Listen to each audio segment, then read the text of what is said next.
Good morning students. आज हम करने जा रहे हैं क्लास 10th का section and mid point formula. Chapter का नाम है और लेसन नंबर 13 है।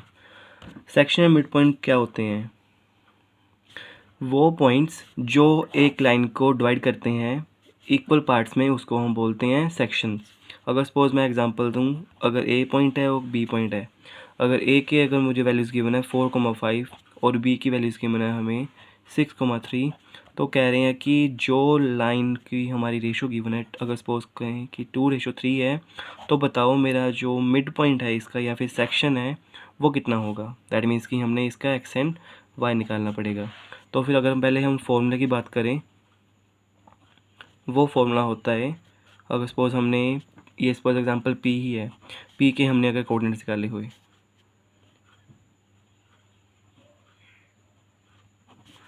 तो हमेशा याद रखना है जो रेशोज़ होती हैं हमारी रेशोज़ को हम मानते हैं m1 और m2।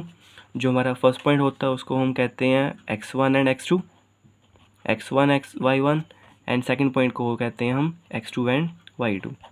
हमने p के पॉइंट्स निकालने हैं, तो फॉर्मूला क्या होगा, m1 को x2 के साथ मल्टीप्लाई,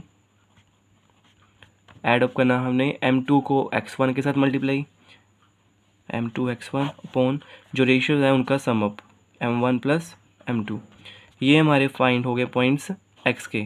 तो अगर हम y की बात करें तो क्या होंगे, x1 x2 की प्लेस पे हमने y1 y2 लिख देना है, m1 y2 plus m2 y1 over m1 plus m2। ये हमारे कोऑर्डिनेट्स फाइंड हो गए हमारे लाइन के।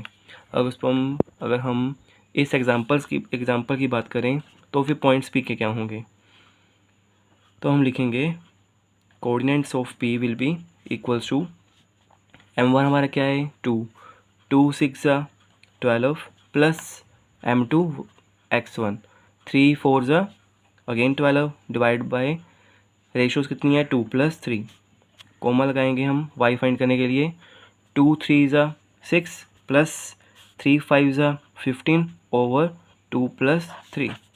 अब 12 plus 12 24/5 and 12 plus 6 21/5 will be the points of P। That means कि हमें बता दिया कि जो हमारा P पॉइंट है वो कौन से पॉइंट पर लाई करता है 24/5, 21/5। क्लियर है। अगर हम सेकंड क्वेश्चन की बात करें कि हमें अगर बताया हो कि अगर सपोज हम सेम एग्जांपल लेते हैं कि A पॉइंट है, उसके पॉइंट्स गिवन है 4 और 5, कोई B पॉइंट है हमारा, वो उसका गिवन है 6,3, और हमें क्या कहा है P पॉइंट गिवन है वो सपोज x एक्सिस पर है। अगर x एक्सिस पर बताया हो दैट मीन्स कि x एक्सिस पॉइंट क्या होते हैं हमारे x, 0। तो हमें कह रहे हैं कि रेशो बताओ क्या होगी। अब रेशो इसकी अब निकालेंगे, हमने क्या करना है m1 m2 मान लो, या फिर 1:k लगा लो, या फिर k:1 यूज़ कर लो अगर हमने रेशोज़ फाइंड करनी है। तो क्या करेंगे, हमें जो हमारा सेक्शन पॉइंट है वो कौन सी वैल्यू गिवन है, हमें y की वैल्यू गिवन है, तो फिर हम y के थ्रू हम निकालेंगे अपने रेशोज़। m1 को 3 के साथ मल्टीप्लाई करना हैगा, 3m1 plus 5m2 over m1 plus m2।